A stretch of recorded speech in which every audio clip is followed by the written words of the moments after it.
Vous vous lancez dans le podcast et vous n'y connaissez rien en son? Ne vous inquiétez pas, ici on vous apprend les bases. Épisode 3, la différence entre la mono et la stéréo. A priori, on est tous censés avoir deux oreilles. Une à droite et une à gauche. Les sons qui viennent de la droite atteignent plus rapidement l'oreille droite et ceux qui viennent de la gauche, l'oreille gauche. Ça, c'est ce qui nous permet de localiser les sons dans l'espace et d'avoir une écoute spatialisée. Au départ, la technologie ne permettait pas de reproduire cette spatialisation.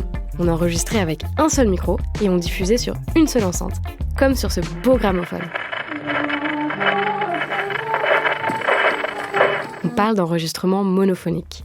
Alors certes, c'était déjà révolutionnaire à l'époque, mais on est allé encore plus loin et on s'est aperçu qu'on pouvait reproduire l'écoute humaine de façon plus réaliste grâce à la prise de son stéréophonique.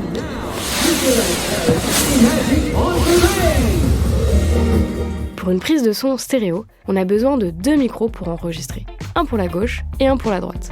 La première diffusion grand public en stéréo a eu lieu en 1940 avec Fantasia.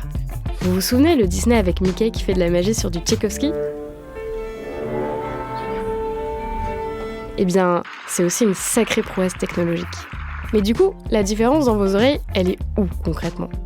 Prenons un son de batterie, par exemple. En mono, le son sera identique dans chaque oreille.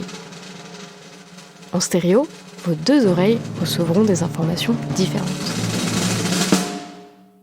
Quand est-ce qu'on utilise la mono ou la stéréo dans le podcast ?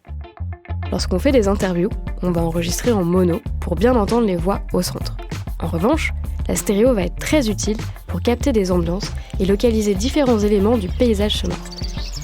Car à la différence du son en mono, la stéréo va occuper plus d'espace dans le champ sonore.